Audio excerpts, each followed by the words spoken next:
best, never a waste. Bet your play, navigate with ease.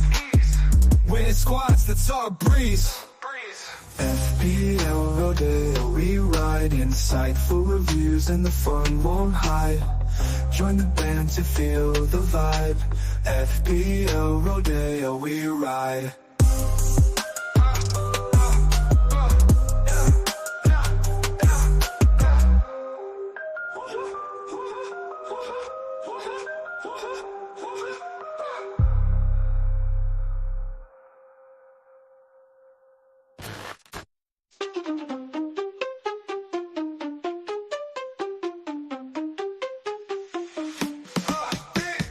Transfers made, we're on the chase. Top the league, we own the space. Talking form, we break it down. In this league, we're wearing crowns. Who's in form, who's lost pace? Pick the best, never a waste. Bet you play, navigate with ease.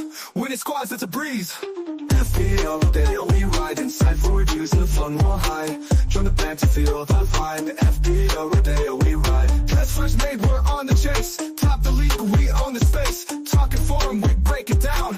In this league, we're wearing crowns. We're wearing crowns.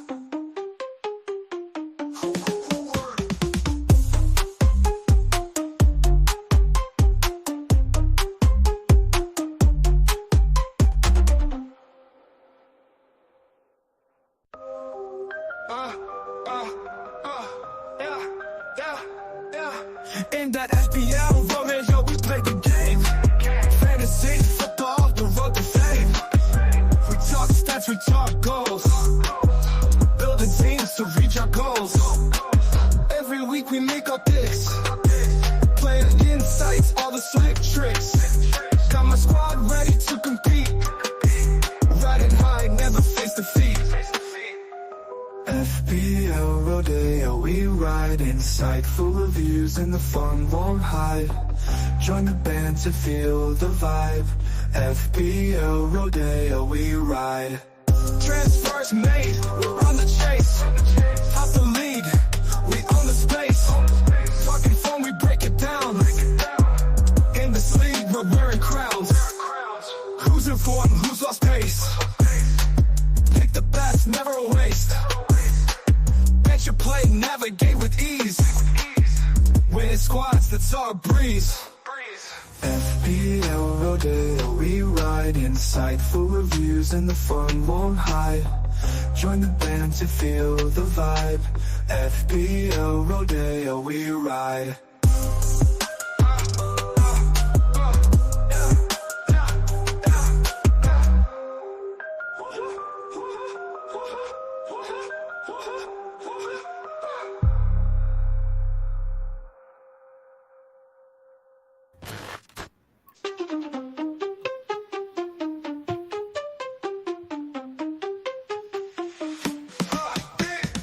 Transfers made, we're on the chase. Top the league, we own the space. Talking form, we break it down.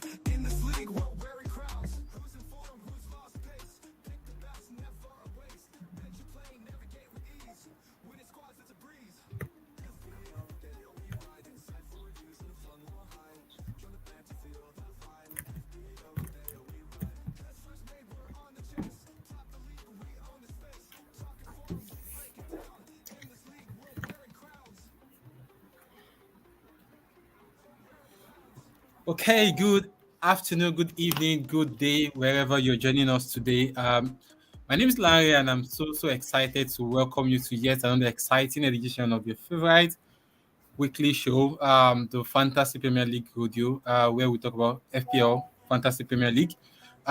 Also, we also talk about football in general, whether it's international football, whether it's league football across the world, any major happenings around the world of football that we feel is very important to talk about. We also get to talk about it. So it's not just about fantasy alone, but everything that revolves around the world of football.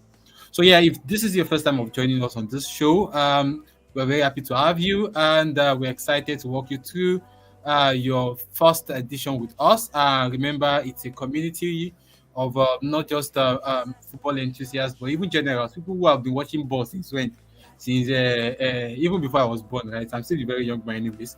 Babajide can, I mean, you can attest to that. Yes. So the point is that you are going to get insights from the Methuselahs of football, right? Even from FPL point of view. I mean, we have people, veterans who have been playing FPL even before I knew what FPL was all about. I mean, people with 10 years experience are on this show, right? So our aim is basically just to guide you, to guide you in your league decisions, your picks, your transfer decisions, the likes, to ensure that you actually ace your mini leagues. And the beautiful thing is that we also have our mini league. Although entry is closed right now, we got a couple of requests from our last show from people who wanted to join, but we close the entry at the start of the season. But be on the lookout. You never can tell what might happen down the line. So yeah, so we also help our managers to navigate through the league, the our mini league, which is the FPL Radio League. And basically we have cash prizes that covers the classic cup competition, H2H, manager of the week, manager of the month. Interesting price pools. So yeah, so that's it. And of course, for first timers, you can connect with us across any of our social media page, Instagram, FPL Radio, Twitter, FPL Radio _, and of course, you can subscribe to our YouTube page. So enough talking today. I'm not going to be the only one in the studio. And of course, our chief host, Mr. Mayor, will be joining late. So I'm standing in for him the early parts of this show. So be joining us later on today. So I'm not alone. I'm with FPL Sensei himself, the one, the only, the one they call, I call him Babajide anyway. Some people call him Agba FPL. Some people call him Sensei. Some people call him the one who have seen it all. Right? So if Babajide tells you that this is where you should go, just follow him. Welcome aboard, bro. Good evening. Yeah, good evening, Larry. With all of this serenading, one would almost think that maybe I'm currently occupying the top 10 positions globally. Well, it's okay. It's a very big pleasure to be part of the show again. We love to talk about football and everything relating to it. And as much as we can, we go about it in a very objective and a very sincere way, just to educate our listeners and to give necessary insights with our analysis. I'm looking forward to another exciting show today. I've gotten quite a couple of feedback from some of our listeners, and it's been filled with so many rave reviews so far. We're hoping to keep up the trend because we are here because of our listeners, and we cannot but continue to serve them better. Let's keep at it, and let's look forward to a very interesting show today. Amazing. Thank you, Baba Jami. You've hit the nail right on the head. And on the show today, we have quite a number of talking points to get started with. Like we said, we have football extras. So we'd like to start on that note. So we want to quickly dive into international football, and we'll find a way to tie it to FPL. Of course, we know that some of our favorite assets were away on international duty, and we know how often that impacts picks and selections ahead of the EPL resumption. Right. So we'll start from the home front. So a lot of drama happened pre the international break, where the Super Eagles seem to have found a new coach, and somehow that did not happen again, right? And the fixture was coming, and we had to go back to our own Nigerian Goose Edict, right? I call it Nigerian Goose Edict because if you're a fan of Chelsea, or if you are one of those Barclays men, I mean that's the hashtag trending on Twitter now. And you've seen EPL football for a long time. You know that Chelsea, whenever they are in trouble, there's one man they always run to. To come and save them back in the days of Abamobi. So for Nigeria, I think the guy for us, or the man for us, is Austin Eguavoen, who is always want to run to steady the ship when we're having coach selection issues, right? So the German that was initially signed turned down the offer eventually, even after the announcement. So that aside, but Eagles still had to face their AFCON qualifiers. That's Morocco qualifiers versus Benin and Rwanda. So let's start from there. For me, if you ask me on a scale of 1 to 10, 10 being the highest, I think the Eagles did not feel. I mean, 7.5 is a decent performance to give to them. But tell me, what do you think? Well, interesting. I think it's an interesting subject to start today's conversation with. And yes, why you would call him the new if I can call him the new coach, why you call our interim coach Chelsea Gooding. Some prefer to call him Edo Guardiola. You understand? He came from, Edo State, and he doesn't mind to tinker with his, formations and player selections. Um, I think, to be very sincere, right, within the limited time that the team had to work with, because a whole lot of drama also accompanied the decision around, like, was it LaGuardia, or was even called? We had Yeah, that yeah. announcement that German. the team now had a different coach, only for maybe barely 48 hours afterward. The entire story changed, and I'm sure Mm-hmm. maybe in a couple of months' time, we eventually know what happened around that particular situation. But for now, what is of utmost interest to us is the performance of the Super Eagles team and where they currently lie on the table in their African Cup of Nations qualifiers prior to Morocco 2025. If you ask me, yes, I think I agree with you 100%. It wasn't a bad outing at all. We played two matches, one at Uyo against Benin, and we had a very impressive second half performance, which made us to obliterate the cheaters of Benin. Uh, for one, it's important to point out that impressive performance of Ademola Lookman is literally picked up from where he left with his performance at the last concluded African Cup of Nations. He got very brilliant brace. The first goal for me was something very spectacular. He wiggled his way beyond three defenders with very lovely quick feet before he buried that goal beyond the despairing dive of the Benin goalkeeper. And after picking the 3 points at home, which places us in a very comfortable position going to the second match away to Rwanda, you have to look at the turnaround time between when we played that home match. You have to factor in the jet lag, travel time, and things like that. Uh, the team eventually did not win, but even though there was a questionable decision that happened at some point, off of the back of that throw in by Ola Aino, that he threw the ball to the head of Semi Mm-hmm. Yeah. Ajayi, I who, mean, that at was, least to the best of our knowledge, he nodded the ball from that kind of position. Maybe there was yeah. a challenge, and then Ademola Lookman passed off of that with a very glorious header that ended at the back of the net. But Mm-hmm. to our very big surprise, the referee on the day waved it off. Whether he was calling for an offside, which his gesture was actually showing that he was pointing to an offside situation there, or whether it was a free kick, we would not be able to tell. But the statement of fact is that we did not eventually win, but at the same time, we didn't lose. So, what I also want to point out, which was also very instrumental for me, was the fact that in both matches we kept our defense very tight. We didn't concede Mm-hmm. any goal, right? And we were Mm-hmm. still able to get 3 goals against Yeah. the two opponents that we've played. Um, Currently, we comfortably sit atop that group.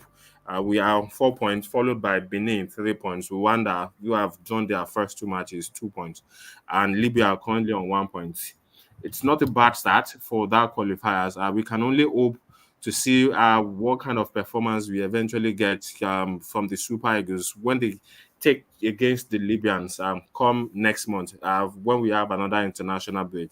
For now, I think the team can sit pretty well, sit comfortably. All the coaching crew, which in addition to Igavon, I saw that he added some of our local, MPFL coaches, Yeah. Daniel Okumodede from Remo Stars, and then And Clement Fidelity, Fideli. Lekushu, Rangers. Exactly. Yeah. So I, it's also good to have that local familiarization with some of the things that we do. mm-hmm. Maybe, just maybe, this is when we are able to turn it around. Remember that the person that even won us our last, African Cup of Nations Yeah. edition in 2013 was also a local coach, right? Mm-hmm. Mm-hmm. So maybe this is a way for us to go, but we'll see the decision that the NFF board comes up with in terms of the appointment of a permanent coach. But for Mm-hmm. now, the Super Eagles can eat very well, and all Nigerians can be happy for that, for how well they have started the African Cup of Nations qualifiers. Yeah. So, very, very interesting, very awesome take you've given. I agree with you. I would say the Spiders should give Coach Egodon rather the opportunity to steady the ship, so that they can carefully look for a replacement down the line. But at least let him go through the phases of the October and also the November international qualifiers, right? Okay, so interesting thing is that I have a little bit of history with Coach Leshuku Fidelis. That's the second NPFL coach.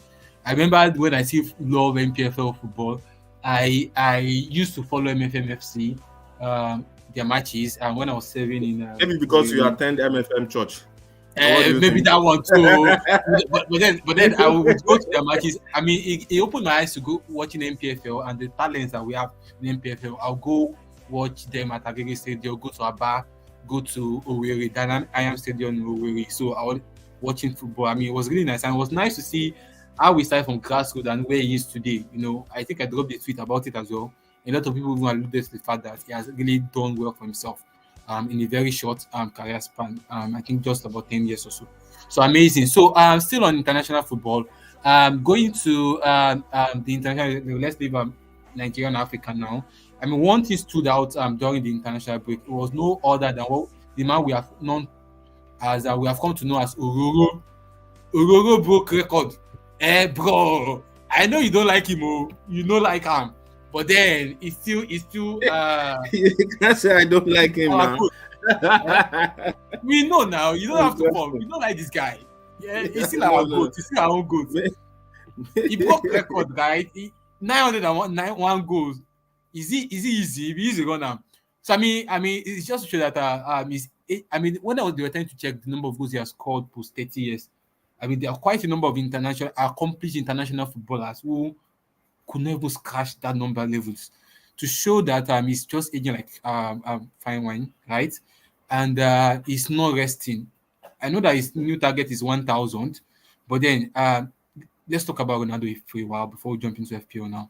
So Ronaldo, what's your take on Ronaldo?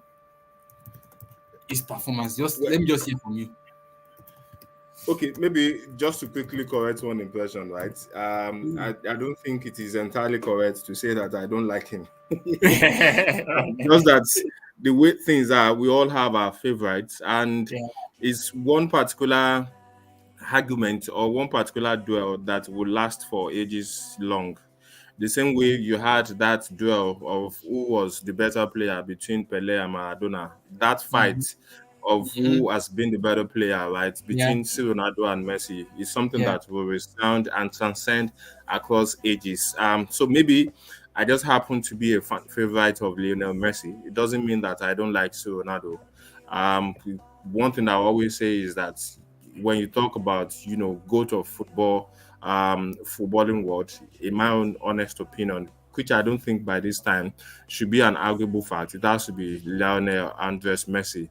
But that's by the side. Let's talk about the greatness of Ronaldo. And without a doubt, it's not something that you get to see every time. He's a phenomenon. He's a force of nature. He's somebody that you don't get to see his type almost every time. It comes only just once, once in generations. And we're very happy to be witnessing all of his great achievements. 900 career goals is never a child's play. Trust me. It's never a child's play. Just like some people will say in PG, say if he easy, make you run out. It's been very brilliant, and the good part of it for me about him is that he keeps aging like a red wine. We literally follow the trajectory of his professional career from Sporting Lisbon to when he came to play for Alex Ferguson at Manchester United. And then when he was looking like the moment he transported to Real Madrid, and then he did so many wonders. Won, the Champions League back to back for only God knows how long. He was there literally the first time of Ancelotti, and then he passed it across to Zinedine Zidane. He's been very great, At that point, when he left Real Madrid, we all thought maybe he was no longer at his peak, but he went to Juventus, and it was another force of nature there. He took the league by the storm, and he did very great as well. He left Juventus, and then he even came back to Man U, even though he had a fallout with the manager. But the truth of the matter is, he still got, more than 20 goals, in one of those seasons. And he left back again. He decided to, at some point, maybe find his way to the Saudi League. And he's also been very great there. And another important thing to know about his performance and his career is that if there's anybody that really stand out for their international team in terms of being single-handedly responsible for the good things they can achieve, then it has to be Ronaldo and Portugal. Yep. It's been very great. So you can't deny his greatness. You can't deny the fact that he's a phenomenal. And to score 900 goals at the age of 39 and still going that strong, I don't think that is something you get to see every now and then. And I want to believe it will take something very special to stop that. Yes, I agree with you. He's somebody that likes to challenge himself and challenge his own personal record. So maybe he would keenly have his eyes on that 1,000, goals to see if it's something that he can achieve. Who says he cannot? With this determination and with his fitness, especially, it's not every time that you see somebody at the age of 39 being so physically strong, being able to run the channels, dictating plays from both left, right, and center. Of course, he may have dropped maybe a couple of yards of paces, but he still continues to make up for that with his efficiency in front of goals. We are just very lucky to have witnessed all the great things he's done in his career, and going strong against Messi, I think is something that history will continue to remember. We congratulate him and we wish him the best of all the good things that he may have or as aspirations in his professional career. So I mean, for someone like Ronaldo, you almost feel like the sky is just limits for him. He keeps hitting new heights, and age seems not to be stopping. I see a time where he will still be, he will play with a professional match with his son. I look forward to that time, but I don't know if that will happen anytime soon. But it looks like someone will play into his 40s. Anyways, so that's Ronaldo. Congratulations to him and also to his fan. And moving forward in conversation international break, we'll round it off before we jump right into FPL. So we're already moving to FPL conversations because we'll be talking about injury updates from international break.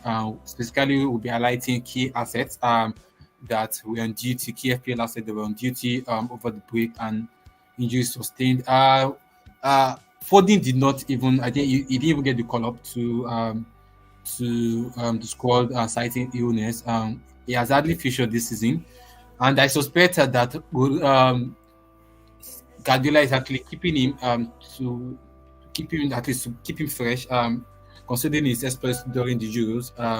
So we'll see how it works out in the next few weeks. But then he's been flagged injured due to illness. Then we have Palmer who turned down the call to finish that squad as well with injury. I think currently on the FPL side he has about some 5% chance of playing. Those were the two, at least those one we knew brought to the call up. I think similar to Watkins too. But those were actually during the tournament. I think of the most hit club, that was the top clubs. Arsenal was actually one of the most hit clubs with injuries over the international break. We have Martin Odegaard limping off in that second qualifying game over the weekend, and we have Nathan Ake also coming down with injury. And I think outside those we have on our screen, we also had Kaliafuri of Arsenal, who seems to be finding joy as a squad player with us now, as Arteta plans to integrate him slowly, but now he's injured. Got that very unfortunate injury against France with that interesting Dembele's somersault, right? And I think that's all that I can think of about. Yeah, there are other injury concerns that you think we need to highlight over the international break. And of course, we need to talk about the impact and how it's going to affect the team's performance and also our FPL picks. Yeah, are there any other ones that you think I've not mentioned?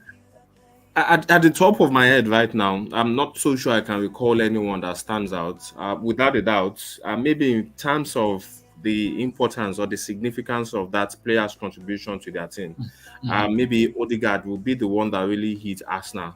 I'm sure there are quite a lot of stats that we'll still talk about when we maybe want to go to talking about the North London derby, or maybe even this is a good time to talk about its importance to to whatever it is that Arsenal can achieve or have achieved over the past couple of seasons, right?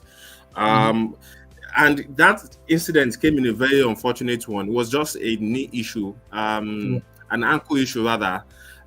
something that on a different day could have entirely been avoided, but it happened, and it's estimated that it's going to be out for a period of 3 weeks at the very least. So which means that it's going to miss the North London derby against Tottenham Hotspur, and he's going to miss the Champions League tie, the all-important Champions League opener against Atalanta.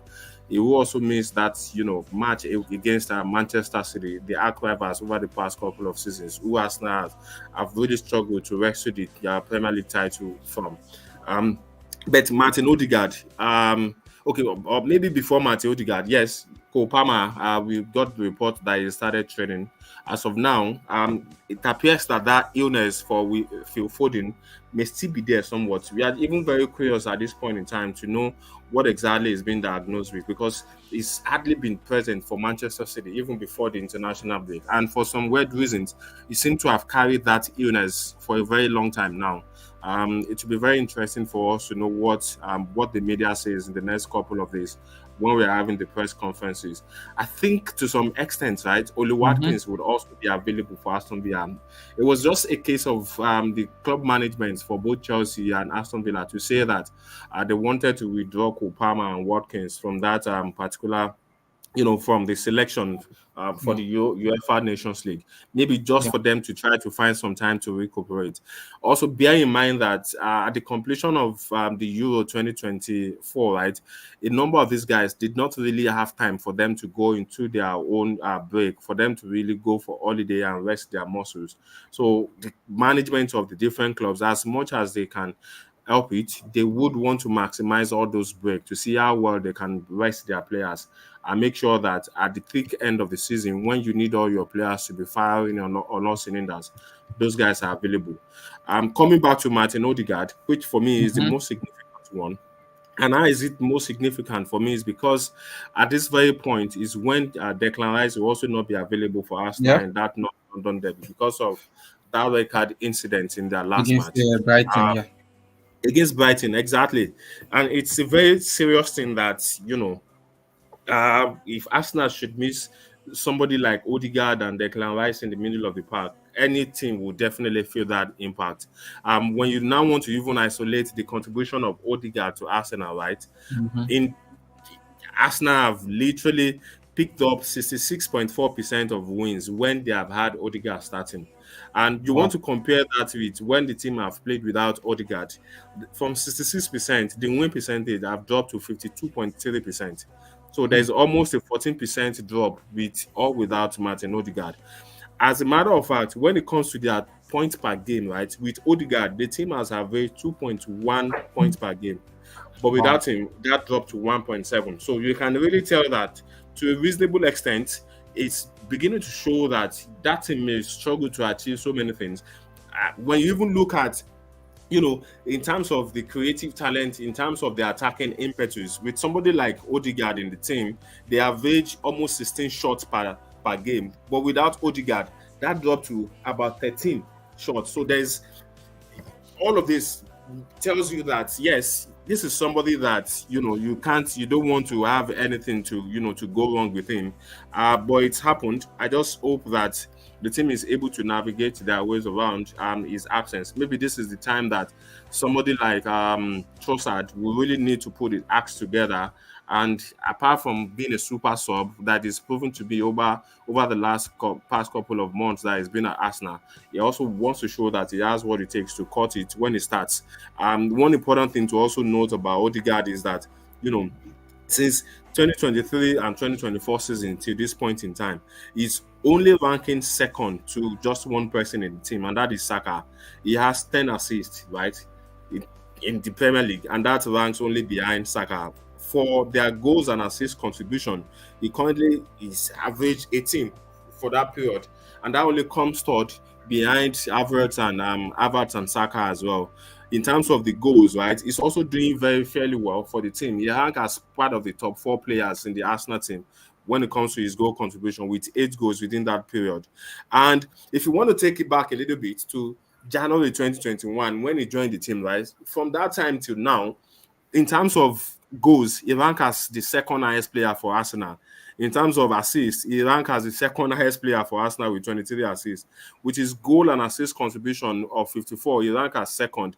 With his expected assists, which stands at 27.7, he ranks as first. For his chances created of 280, he ranks as first.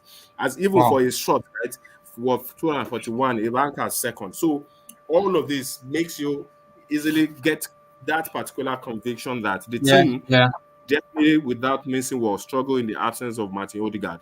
And when you add that absence of Declan Rice to it, I think it's going to be a very big shoe for anybody that's going to come in his place to fill up. And I'm just hoping that Arteta and his coaching crew are able to find one particular solution to take care of Odegaard's absence.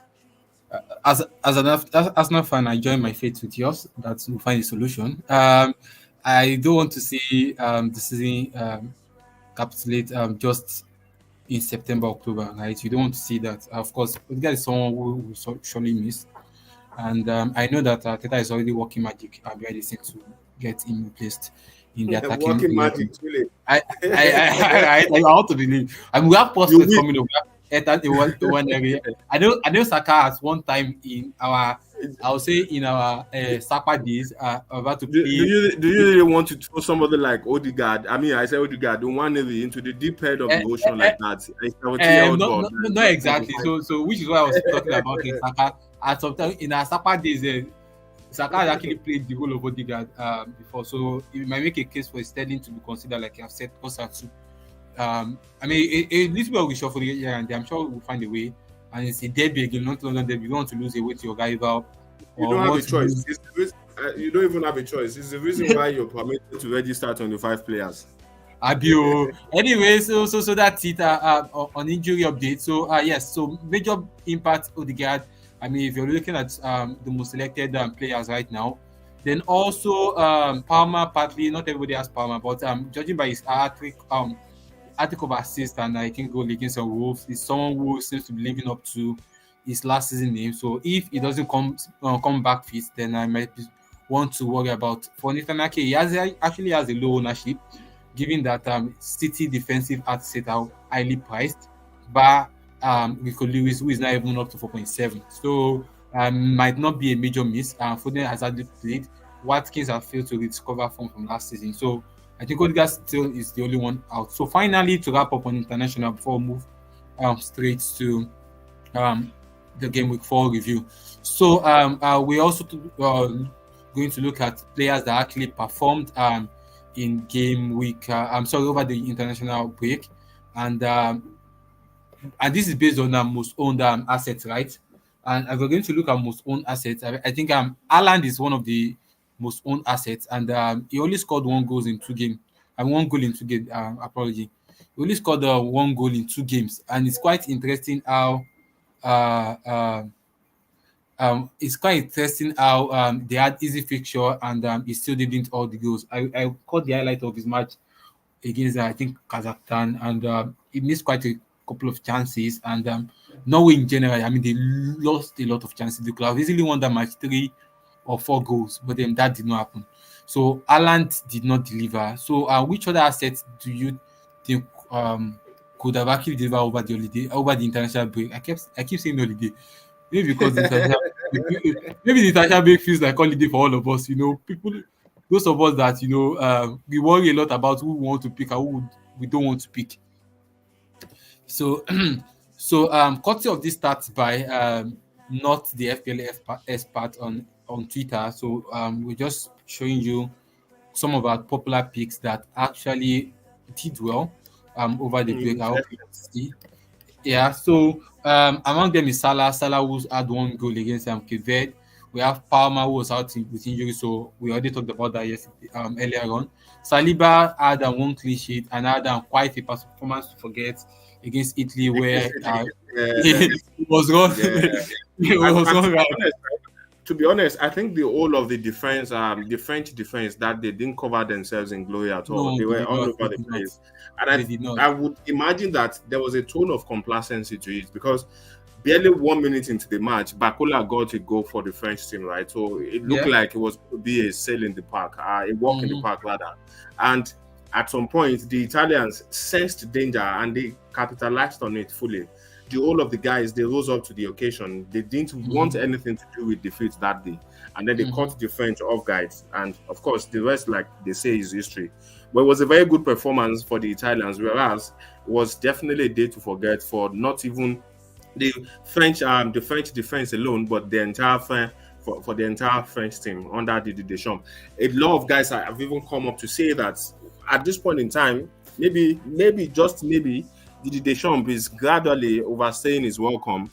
He's been very great for the French team. He's done quite a very good thing. He won the World Cup with them, got them to the final of another World Cup. It took them very high up the FIFA ranking for the past couple of years. But at some point, when he's trying to at least reshape the team, they've lost somebody like Benzema. They've lost somebody like Olivier Giroud. They've lost quite, Raphael Varane in defense. Hugo Lloris has also left, right? And at some point, it's looking like they're trying to rebuild the team with a mix of experience and youth. Now, the experience may not really be there. What it means is that he has to really build that or refine that team, with a lot of young, vibrant players and stuff like that. And at some point, you also have to look at while in the long run, that could yield the result that you desire.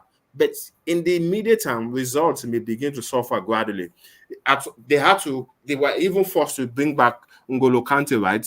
Who had to move to the Saudi league, but because he left a very big hole to fill, they had to bring him back. So I think there's that sense that maybe, just maybe, this is the right time for the Deschamps to step aside and then allow somebody else to come in. But it's okay. We'll see how the French team evolves, and we'll see how somebody like Saliba, how he's able to marshal the defense in the next couple of years. Yeah, actually, I agree with you. But let's see how it goes, right? World Cup is about I think 2 years away from now, so let's see if we'll be able to turn the tide. Well, valid point on the French team and Saliba. I think the peak of all the top most owned assets was Alexander Isak, who got 3 goals against Estonia and Azerbaijan over the international break. And interestingly, it was one of the most sold assets in game week 3, and he punished us all by delivery, including myself, and I've not forgiven him. And I don't think I'll forgive him this. You know what he's even come out to say, right? That yes, it's okay for I'm happy to see people selling me, and then I come back to get a brace. But it's also a very difficult thing to go without Haaland. I think he's somebody that recognizes the value that he has in the game of Fantasy Premier League. And I was also part of the team. I had him coming into the season, but by game week 3, I had to let go of him. And at that same game week, when I was activating my wildcard and I brought on somebody different, then he went ahead to punish me completely by getting a goal for Newcastle that day. It's good to see that he even continued that same trend during the international break, getting very, very, very important goal for the Swedish national team. And for Alexander Isak, I think it's somebody that, very interestingly, is able to seamlessly transport or transform his form for the club side to his national team. Unlike some players that struggle, right, when it comes to getting the goods for both club sides and their national team. Somebody like Isak seems to have hacked it, and he can easily get the goods for you. Okay, thank you about your valid point on this, and that will take me to transfers. So let's start talking transfers. Game week 4 is just 2 days and a half away. So Saturday deadline is 11.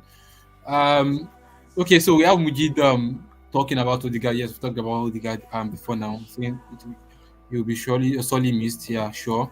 And I don't know if Mujib is a sports fan anyways, or maybe he's an Arsenal hater, whichever it is. I don't understand. This is like a banter than actually really sports, because on my finger I can count the number of sports fans that exist in this world, like in Nigeria, to start with.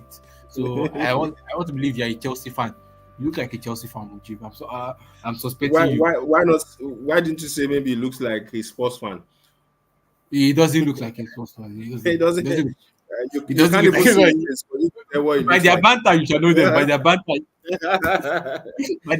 you shall know them. Okay, so whatever it is that you are, yes, I agree with you. All pop sports. All sports, I no, we'll be here to talk about it next week. This time next week, we're here to talk about it. So yeah, so on back to transfers, right? So players to target. which asset do you think is very important to target? I know Luis Diaz was very outstanding versus Man U. Getting that goal to go. Saka, who seemed not to be back to the best. He played during the entire Euro performance for tournament for England, so it hasn't gotten as much rest as other assets, but it seems to be in the mix of the goals and assists. I mean, if you want to call any Mr. Consistent, and you're calling Saka, Alan Salah, and you want to put Saka in that mix, but is he really the best value for money? 10.10 million right now. Yeah, Pedro is a new bride for most FPL managers, right? He seems to have found a new lease of life with Brighton, banging in the goals since I think he has 2 goals so far. And of course, he got that recent call up to the Brazil national team where he played for 5 minutes with no goal contribution. Is he the player to watch out? Who are the best assets to pick in game week 4? I know we highlighted this last week, but it's fair that we actually talk about it again. So for those who are just joining us on the show today, and of course for those of us joining the Still FPL Radio, so feel free to also contribute by dropping messages on the chat box. You can also ask questions or bring up topics that you like us to actually talk about on the show. So, Baraji, back to you. Which asset, aside the ones I mentioned, do you think we need to really talk about or really need to look at this game week? Yes, interesting subject. For the game of FPL, right, there are 2 things that are very essential. But for somebody like me, I think out of the 2 things, which are fixtures and form, for you to make any decision about the players to bring into play, you have to look at a mix of this. But for somebody like me, I think except for some assets that are fixture proof, I'm most of the time pressed to look at what the fixture trend says. And based on the decision that I'm trying to look at, because coming into this game week 4 after the international break, a lot of guys have started joining our bandwagon that we already joined last game week. Call my name, Bobo. Call my name now. Call my name. You don't need to be saying a lot of words. Start for me. Don't go through the corners. Don't go through. We have somebody like you, Larry, that you have looked at your team, and you felt like, yes, I don't want this team to keep going down and discover crude oil for me. That maybe this is the right time to activate wildcard. It's important to look at what the fixture trend says, because if you're taking that kind of decision, it can't just be because you want to have a very good shape for your team for 2 game weeks. At least you need to have a sustained plan for at least about 3 to 4 game weeks, which sets you on the path of being able to save your free transfer and then looking at getting additional starts, adding more eye test to information to whatever it is that you plan, and you're able to take the team in a couple of weeks with your free transfers. So on that note, similarly to what we spoke about last week, right? From that perspective of, prioritizing fixture over form, you look at a team like Aston Villa, for example, who for their next 2 game weeks are going to be playing against defenses that have been battered, literally. That is Everton and Wolves, right? Both of them have really been very poor when it comes to their, goal concession this season. Everton, you can't just overestimate or you can't overstate how poor they have been defensively. Jordan Pickford keep consuming goal as if it's a newborn baby that has been breastfed. That match for Wolves as well, when they hosted Chelsea, somehow they collapsed completely in the second half and conceded 4 goals to make it 6 goals all in all. So do you want to look at somebody like, if you so much believe in his potential because he plays very close to Oli Watkins, you want to look at somebody like Morgan Rogers, who is also a budget enabler at 5.5 million. Do you want to see what you can really do with him? Or if you see I've not lost faith completely in Oli Watkins, maybe you want to consider Oli Watkins.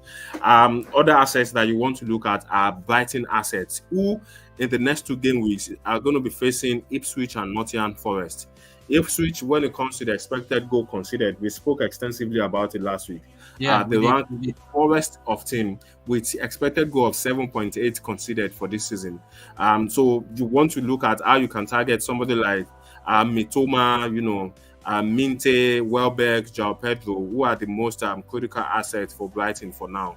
Yeah. So that goes to show how important somebody like Pedro is. If it takes to a defense like Ipswich, who have been very poor, right? You know that Brighton, with their expansive style of football, are able to Mhm. get some damages done against that weak defense. And you also do not want to completely rule out a team like Man City. For somebody like Haaland, is definitely fixture proof, right? And they're going to be playing at home against Brentford.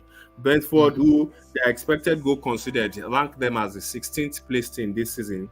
They've given away 40 chances already.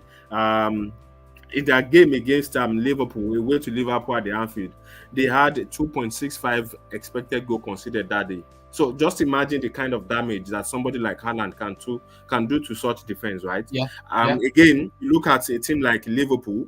You have Liverpool playing at home to Nottingham Forest, and their next match is going to be away to, at home rather, to Bournemouth. So you look at the cream de la creme of the Liverpool assets, the Salahs of this world, Trent Alexander-Arnold, and then that mini rivalry between Jota and Luis Diaz is it's looking like both of those guys are trying to tell Arne Slot that I deserve to have a permanent shirt in this team, even when you start rotating players. Because with the imminent commencement of the Champions League, a lot of the managers will start now rotating their players, giving them some minutes here and there. Players have been playing 90 minutes before, they not necessarily retain that 90 minutes, but there's that mini rivalry between Diaz and Diogo Jota to see who can actually prove their worth to Arne Slot to maintain that regular shirt. I think Luis Diaz, for one, was very, very brilliant against Manchester United when they eviscerated that United team at the Old Trafford that very day.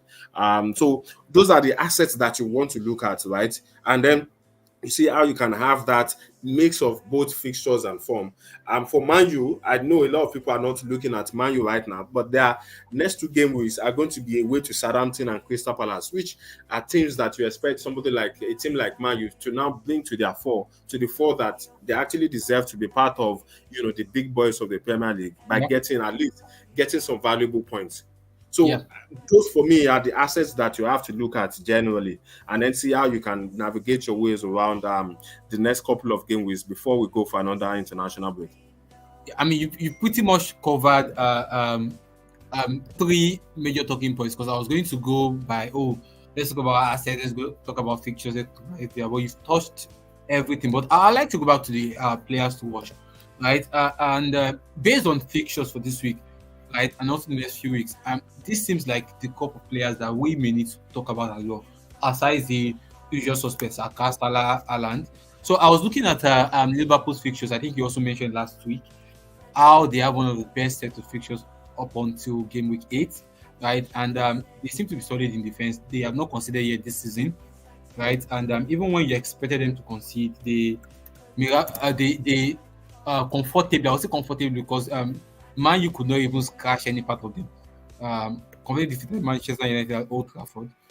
So is it the right time to actually go Liverpool defense? If you cannot afford the Salah and the likes, or and then of course you go to Chelsea. Chelsea, while they may not pose it like someone who is ready to take the league by storm yet, but then they have a very interesting set of fixtures. So is this the right time to go with Chelsea assets? Say Jackson. Jackson, like we talked about last week, needs more of Mikel Obi's tongue latch so that he can continue to perform, right? Because for every time Mikel Obi calls him out, he scores goals. So maybe that's going to be the magic power for him this season. So is it time to go with Jackson? KDB, for the first time in a long while, I think we are seeing more of KDB at the start of the season, and he has Yeah, yeah, exactly. So he's on yeah. form right now, and it's understandable people did not really go to him, towards him, because I mean I can't remember last time I started EPL season and I started with KDB, probably 5 years ago or so, or 3, 4, 5 years ago, if I'm not mistaken. So, should we now go to KDB, especially now that even Foden seems to be having a prolonged absence?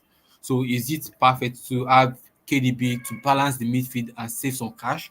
Or Eze, even though he didn't show us that he didn't show his true kingly self in the first 2 game weeks, was decided to pepper Chelsea. last game week. A very amazing, enjoyable goal. And to be fair on him, he could have actually gotten more goals than he has already this season. He got that one that was wrongfully shocked off against Brentford. He had his shot hitting the bar, a very amazing longer shot in second game week two. Can't remember the opponent they faced. Then of course last week he got that sumptuous goal against Chelsea. So it seems to be getting the mix of the attacking front for Crystal Palace. So for people who have been him, is this the right time to actually get him back? Playing a newly promoted Leicester City with aging Vardy in front, right? And of course, Leicester City have been shipping in goals since they returned as well. So, and of course, Leicester City, like we have mentioned, I'm sorry, Crystal Palace, like we mentioned last game, we can now have they've added firepower of the former Arsenal forward Eddie Nketiah to lead the line. Yeah. Exactly, and they've lost Edward who is, to Leicester City, who would not be playing even in this match because his parents' club is on loan. And of course, they've also sold Ayew as well to Leicester City. So Are you sure? Yes, now was he on loan? I know. Are you sure? Oh yes, I'm sure. Okay, I got the phone now. Yeah, I got the phone. Yes, so are you will no longer be there for Crystal Palace, will not be there for Leicester City. So the only attacking power they have is Edin Nketiah, and of course the recovery Mateta, who did not even have any sort of break over there. So are these guys the player, or are this kind of team that you need to target in this game week and for the next few weeks? We've talked about Mite and also Brighton earlier. So to wrap up on transfers, should we focus on these guys to tell our viewers to actually watch out for these guys, or are there other silent assets that we think that would perform in game week 4 and afterwards? So when you look at the trajectory of the FPL so far this season, is looking like you have to consider a lot of factors, right? Some of the guys that we had high hopes for coming into the season, they didn't really start the season, very brilliantly. And we mentioned Isak, you've also mentioned Eze. At least as far as FPL point return is concerned, maybe they haven't really been there. I'm not so sure it's a bad idea to have somebody like Eze coming into your team. I'm not so sure that it's a bad idea for you to have somebody like Isak in your team. But you have to look at one very critical element of this whole decision. It has to do with your money. Don't forget the fact that you only have 100 million to play with, right? Except for managers that they have started gaining on team values and things like that. So whoever it is that you're bringing on board, all of these guys are not bad. Eze is going to play at home to Leicester, like you said.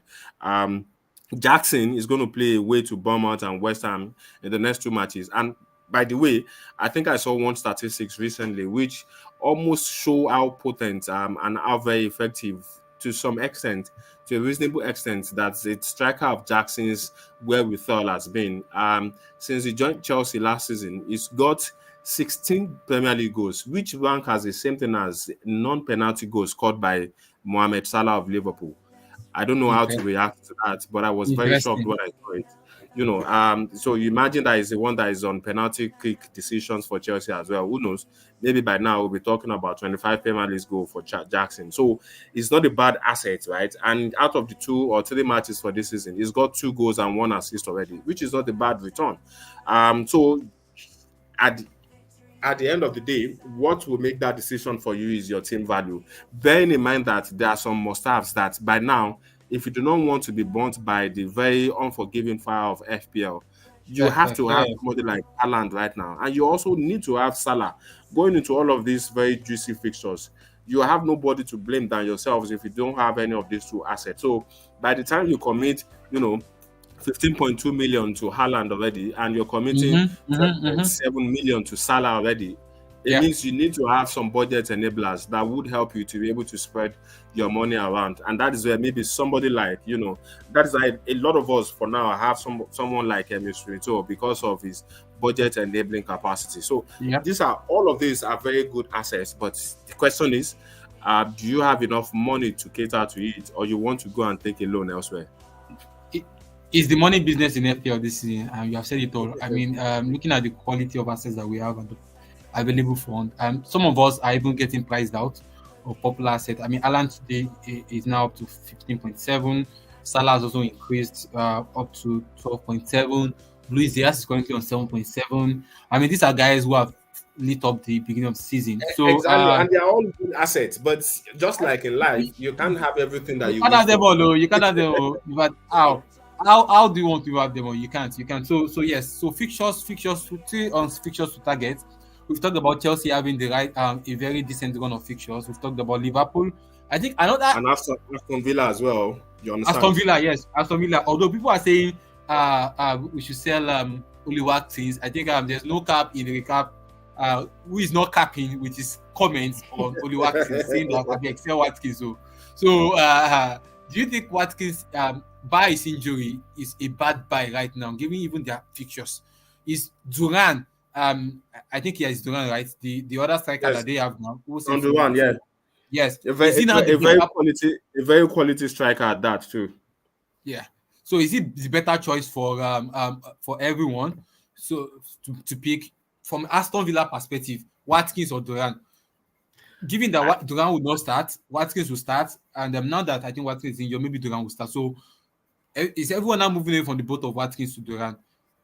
So I think to also be very fair on Unai Emery, right? It's going to cause a whole lot of chaos, and it could generate some eyebrows if you just go ahead and start benching somebody like Oli Watkins if he's fit enough to play. You have to give that benefit of the doubt, and you want to, as much as possible, support him to regain his confidence in front of goal. Don't forget that were it not to be for some very poor conversion in front of goal against Arsenal, he could have gotten at least two very comfortable goals for himself. And at this point, the whole conversation will be completely different from what we are having right now. And when you also put into that, when you factor in that Champions League is also going to start very soon, and Aston Villa is going to also play there. So there will be enough game time for both of them to actually prove themselves. And I think that is where you want to see how very well John Duran can also deliver in front of goal. It's one thing when you are not in the spotlight and when you're coming as an impact sub, right? It's a different thing entirely when you bear that shoulder of responsibility on your neck and you have to deliver when you start. It's a different game entirely. It's a different conversation entirely. And you have to look at all of those things that, well, at some point, Watkins will definitely get his act together. History also tells us that it doesn't typically start the season very well, right? So maybe this is just that phase where he actually settles into a new season. He begins to at least get himself together. And the moment, all it takes for somebody like that is just for him to get one goal, whether it is a deflected goal, a goal from penalty kick, or a goal from, header, or whatever it is. The moment he gets it, and then everything begins to work for him. So we'll just see how it goes and then see how Emery is able to manage that decision. Without a doubt, John Duran is seriously knocking on the door to say that he also wants to be starting, but he would have a very big work on his hand to take that starting shirt away from Oli Watkins for now. From an FPL point of view, I would say that yes, the next 2 game weeks are where you really want to look at what Oli Watkins is able to do when he plays against the defensively porous Everton and Wolverhampton. So if he's able to get 1 or 2 goals, or maybe 1 goal and 1 assist from that, then I think he would have proven that he deserves to be retained for now. Yes, I agree with you. Very, very clear and succinctly taken. So moving on, as a round off, one of the fixtures that people are not really talking about, is the North London Derby, right? Before we move to London Derby, for those of us that like to play differentials, it's not just Aston Villa and Chelsea that have a good run of fixtures. So there's also Ipswich. So you can go and look for your Ipswich defenders, Greaves, and the likes to balance your team. They have decent fixtures. So back to the North London Derby, we have Arsenal going away to Tottenham. Tottenham has started the season not so great. Right. They are a team that failed to deliver last season. They started the season very bright. I remember the manager winning manager of the month for August last year, and it felt like it was a new lease of life. But somehow in the middle, when the going got tough, they couldn't get going, and they could not even make the Champions League slot. So this season, this is the very first opportunity for them to make a statement win against their rival, who not only is faced with wearing a very different jersey in this fixtures, but also will be facing their arch rival with uh, the depleted side. So what is the expectation for this Northumbria? Is typically a high scoring match. At least for those of us who are punters, you get at least over 2.5 in this kind of match, right? So, but for those of Yeah. us who likes Tottenham, I said this is the kind of fixtures that you like. The likes of Son will come to the party. So, from FPL perspective, from EPL perspective, what should we expect? So interesting, and I think it's a fixture that we're all looking forward to. It falls on another Super Sunday, so we have a fixture Sunday already called out for us. We're really looking forward to it, and like you said, it's a fixture that has delivered over and over again. It delivers a lot of goods, and it delivers a whole lot of talking points as well. Yes, for Tottenham, they've been, the usual and the typical Tottenham, the topsy-turvy and that very erratic Tottenham side that until you get what you get from there, you really can't tell what you can actually get from them. In their first 3 matches this season, they drew their first match away at King Power Stadium away to Leicester City. And then they came back from that match and then, they obliterated Everton in front of the London Stadium fans. 4-0 to the goods they played that day. And then what happened next? They went to St. James's Park and then they lost again 2-1. I think something about the Andy Postecoglou team is the fact that he has that one way of playing his robust and expansive style of football, and he doesn't want to shift away from that. So what happens is on the day that they are poor and then they show that defensive lapses, oppositions can easily take and make the most of that, right? And that is what has cost them over and over again. And the last North London derby that also they played against Arsenal last season, don't forget that in just the very first half, right, they conceded 3 goals already. And if not for some very interesting, almost a good comeback on their side when they played the 3-2. They scored 2 goals in the second half and they tried to force a comeback. We would have talked about a completely different Tottenham side on that day. So it usually promises to be a very high-scoring affair. In the last 4 matches between both sides, right? Arsenal have won 3 and drawn 1, and at an average goal of 3.75 goals. In the last, if you take it back a little bit to the last 6 matches, Arsenal have won 4, they drew 1, and Tottenham have won 1, and it's average 3.66 goal per match. So for punters in the house, I think it's a fixture that usually delivers on goals because both sides just want to go at it and show that they have the attacking weapon to really cause their opponents some dangers and to cause them some chaos at the other end of the field. I don't think this will be any different. When you add that Arsenal are going to be missing Declan Rice and Martin Odegaard, so the likes of Song, the likes of Kulusevski and then Brennan Johnson, they can really make the most of that opportunity and maybe cause some important damage up front. And on the other side as well, Arsenal being Arsenal, they always want to go for it. Arteta does not know how to hold this team back. They want to show that they have what it takes to even, to rub shoulders with the big boys of the Premier League. So we'll look forward to it. Who knows? Maybe that is a day that will have somebody actually showing that we have not paid enough attention to him, and then we'll see how we get some important eye tests on that day. Exactly. I know a lot of people are actually bringing in Pedro Porro into their squad on wildcard. So it remains to be seen if he's going to be a very good pick or not, starting with the North London derby on Sunday. So what is time when you're having a lot of fun? We are now rounding off on this show today, 7 p.m. already. It's a 1-hour show. So we'd like to take our final call on this show, which is where we talk about our captain picks. So finally, Babaji, I know last week you said you go with Haaland, but then a lot of things can happen in 1 week. In Nigeria, we got full increase in 1 week, so many miracles can happen. So tell me, have you changed your mind that it's still Haaland? There's definitely not going back on that. As of now, it has to be Haaland for me. I was punished enough, despite the fact that I activated my wildcard and I have, Haaland, Salah, Saka, Palmer. I have all these guys, and to some extent they delivered, but on the part of my captaincy decision, it didn't really favor me. I had my captaincy choice on Cole Palmer, and it didn't really deliver for me. He had only 6 points, whereas somebody like Salah and Haaland had 17 points. Without a doubt, I'm not going to change my mind still till the end of the season. If any of those two guys are available, my captaincy armband is always going to be on either Haaland or Salah. But for this game week, at home to Brentford, with all the signs pointing to Brentford conceding goals and lots of goals, it has to be Haaland for me, and I'm hoping that it doesn't disappoint on that decision. And maybe something to also point out quickly about Haaland is that a lot of managers are now flocking to his side. By the time we started the season, his ownership was at just about 45% or thereabout. As of now, he's accumulated so much of new owners, and is currently trending at, if I'm not mistaken, maybe at about 62.4% of ownership. So that means that it's gaining a lot of tractions, and you cannot afford to be left off of that particular bandwagon.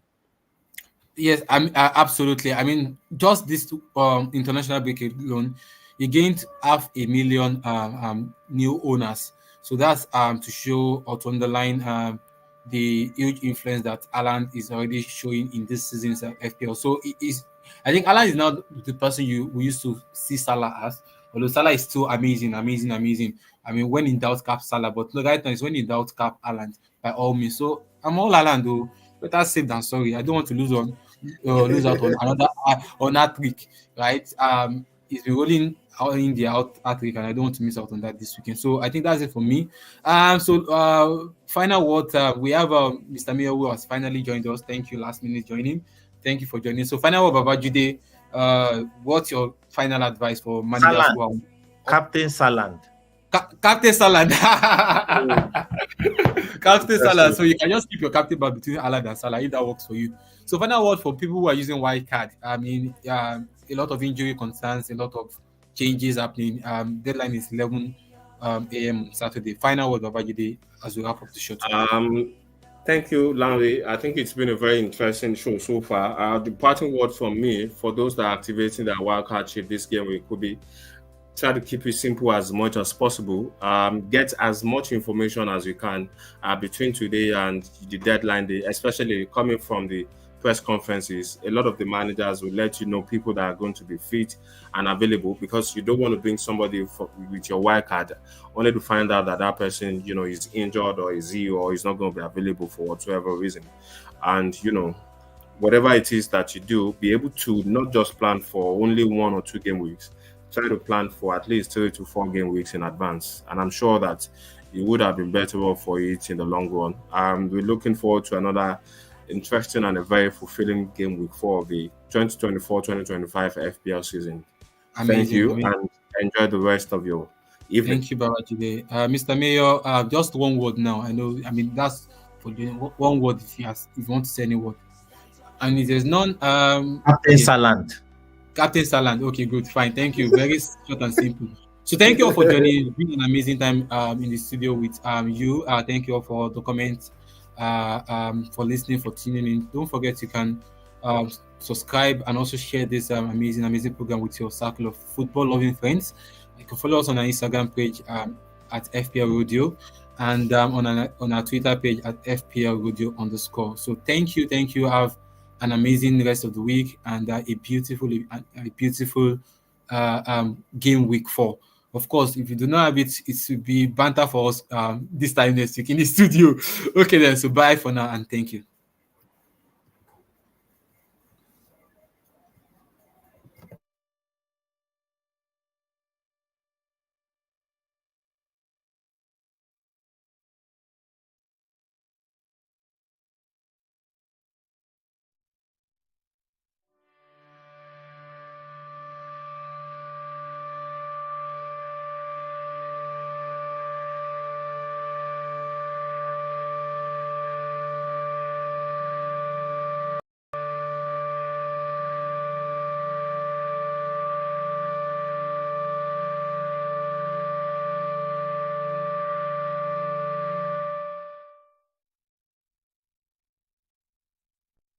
Kick it off, let's ride.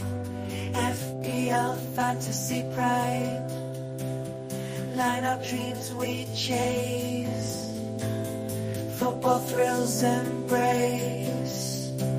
We view the players rise. Transfers wise and wise. Victory in our sights. Rodeo football nights. FPL rodeo, where dreams and teams grow. Insights we all show. Laps and scores we know.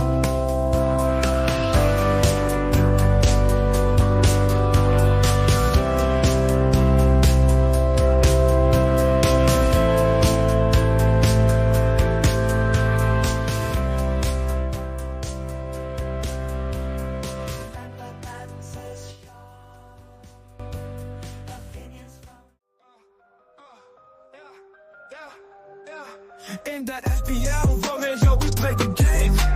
Fantasy football, the road to fame. We talk stats, we talk goals. Building teams to reach our goals.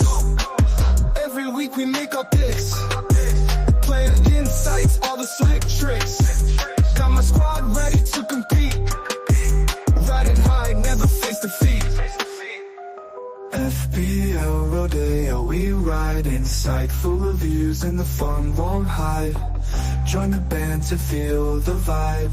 FPL rodeo, we ride. Transfers made, we're on the chase. Top the lead, we own the space. Talking form, we break it down. In this league, we're wearing crowns. Who's in form, who's lost pace? Pick the best, never a waste.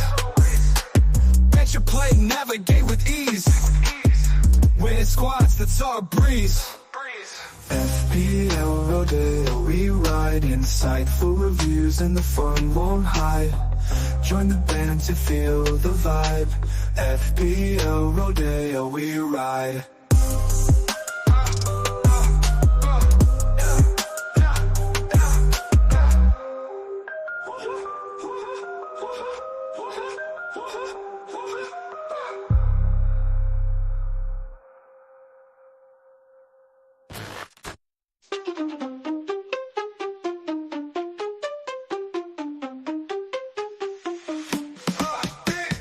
Transfers made, we're on the chase. Top the league, we own the space. Talking form, we break it down. In this league, we're wearing crowns. Who's in form, who's lost pace? Pick the best, never a waste. Bench your play, navigate with ease. Winning squads, that's a breeze. FPL rodeo, we ride. Insightful reviews and the fun will hide. Join the band to feel the vibe. FPL rodeo, we ride. Transfers made, we're on the chase. Top the league, we own the space. Talking form, we break it down. In this league, we're wearing crowns. We're wearing crowns.